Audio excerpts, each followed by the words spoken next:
Hey, everybody, we're coming at you again. This time we are talking about edge rushers. I think we're all kind of excited about edge rushers. We want to see the next guy who can be an elite pass rusher for the Detroit Lions. Wouldn't it be nice, Chris, to have an elite pass rusher? When's the last time we had this? We should have talked about this before we start asking random questions. When's the last time we had an elite defensive end? Well, we can go through some of the defensive ends we've had recently. I mean, was Vanden Bosch elite? I mean, three Vandy Pro Bowls Bosch, for Vanden Bosch. Willie Young. Willie Young, Ezekiel Ansah. I don't think could have been something special. I don't think any of those guys are elite. I mean, especially Ziggy was hurt all the time. But what about like Cliff Averill? I think you go back to, but somebody that Robert Porsche. Yeah, well, yeah, exactly. Somebody where it's just like, man, it's 3rd and 8, and I just feel good here. We're gonna turn up. I feel good. It's like I feel good. We can rush 4 and be good. Yeah. No. So anyway, sorry. Go it ahead. would be nice to have. That's all I'm saying. Yes, so here we're looking at edge rushers, and I think there's a couple of guys that have the ability to have that elite pass rush, and then other guys who just really show the ability to be well-rounded. So as we've been doing lately, it's like this Pride of Detroit website has our brain right now, and they've broken down each position group, and they're talking about standouts, and they put the information in one easy to read spot. And as you can see, as you're scrolling, Chris, just stop a second. They've done this for a lot of positions. They was in the blue up top there. They've done this for a lot of positions. And we have no affiliation with them, but go check it out. Read their article, because I think they do a really good job on quarterbacks, running backs, wide receivers, tight ends. They've been doing a bunch of stuff, but we're not talking about that. We're talking about edges. And we got to talk about the big two. And then we got a couple of other ones that I think have the ability to be even as good, if not better in some ways than these two. So we're going to get to that. But Chris, I'm going to throw it to you. You got Aidan Hutchinson up on the screen right now. Did this improve or hurt his draft stock after seeing what he did at the combine?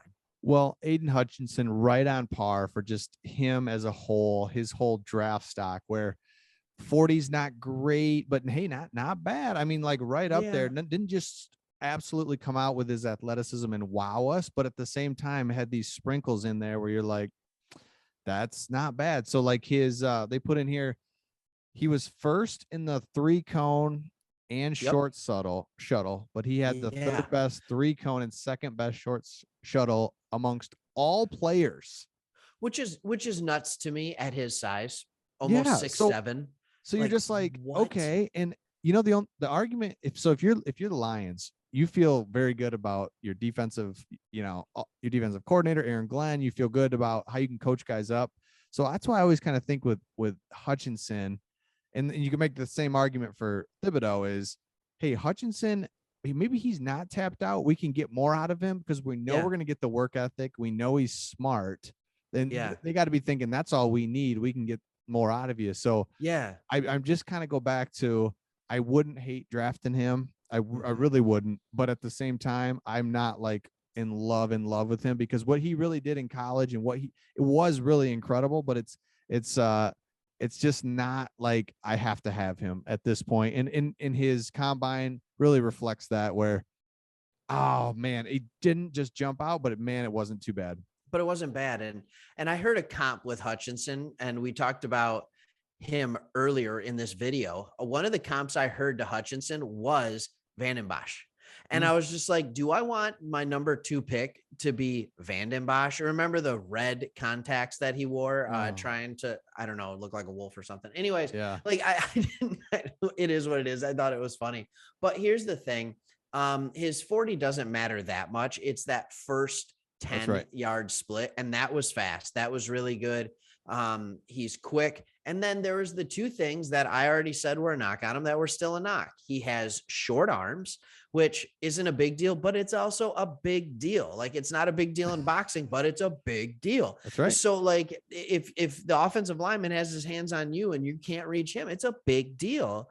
And also they talked about how he struggled bending. And part of that is because he's 6'7", but at the same time, like, he's shown that he's agile. He just doesn't have bend, which is different than the next guy on the list who comes in at a similar size. And here's what shocked me. I did not expect Kayvon Thibodeaux to throw down the most reps on the bench press.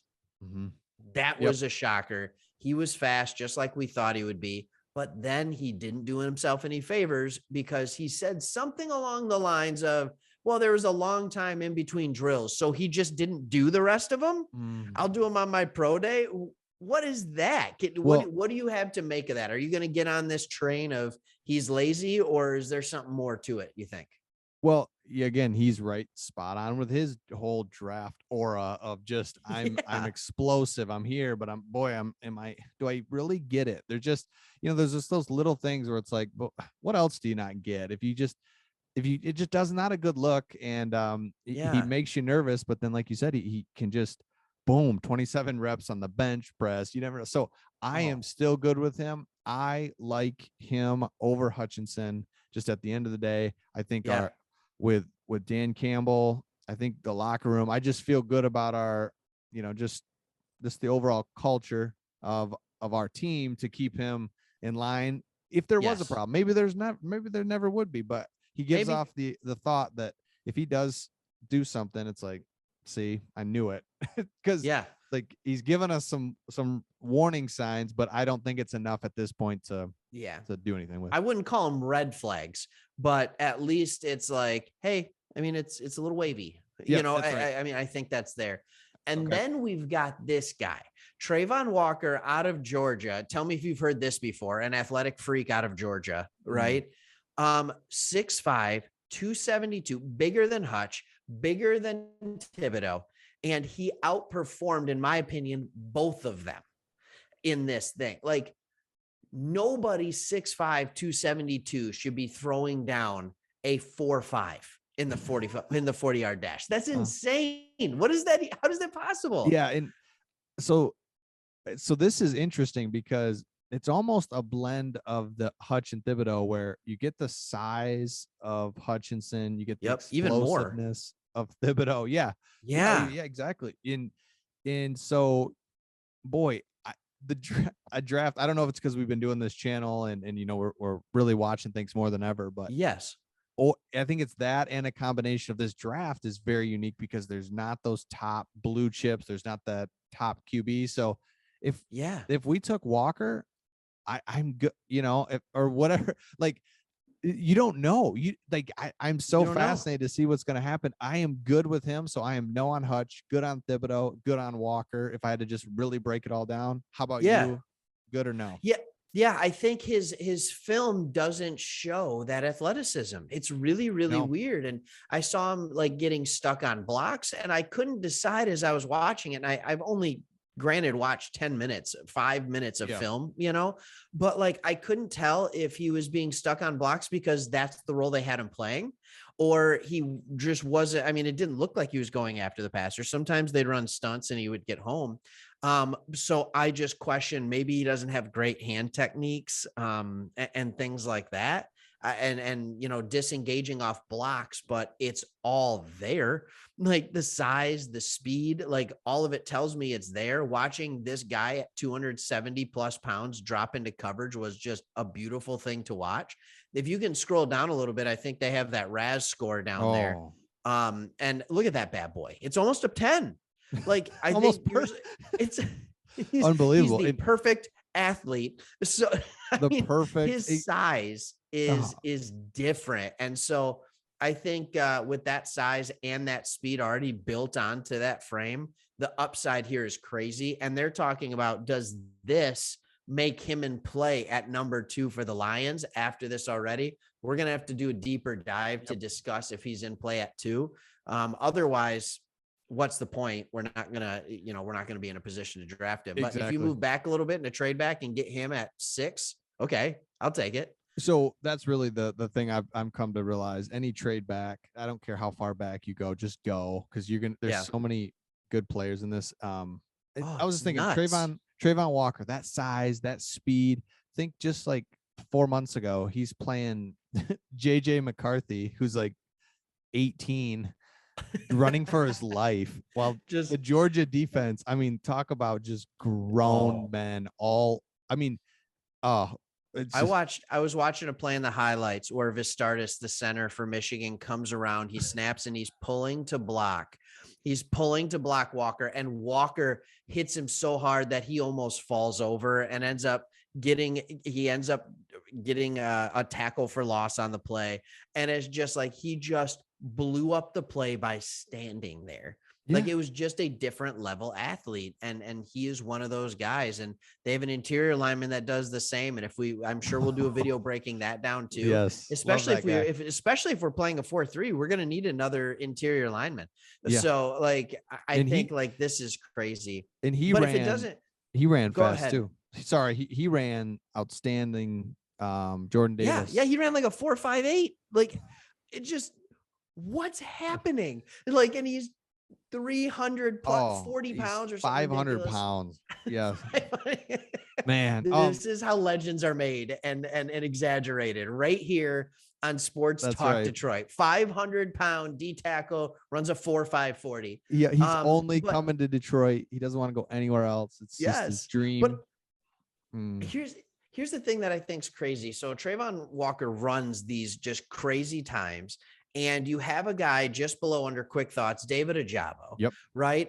A full 25, 22 was their listed weights, 22 pounds less, running very similar times, if not just slightly worse.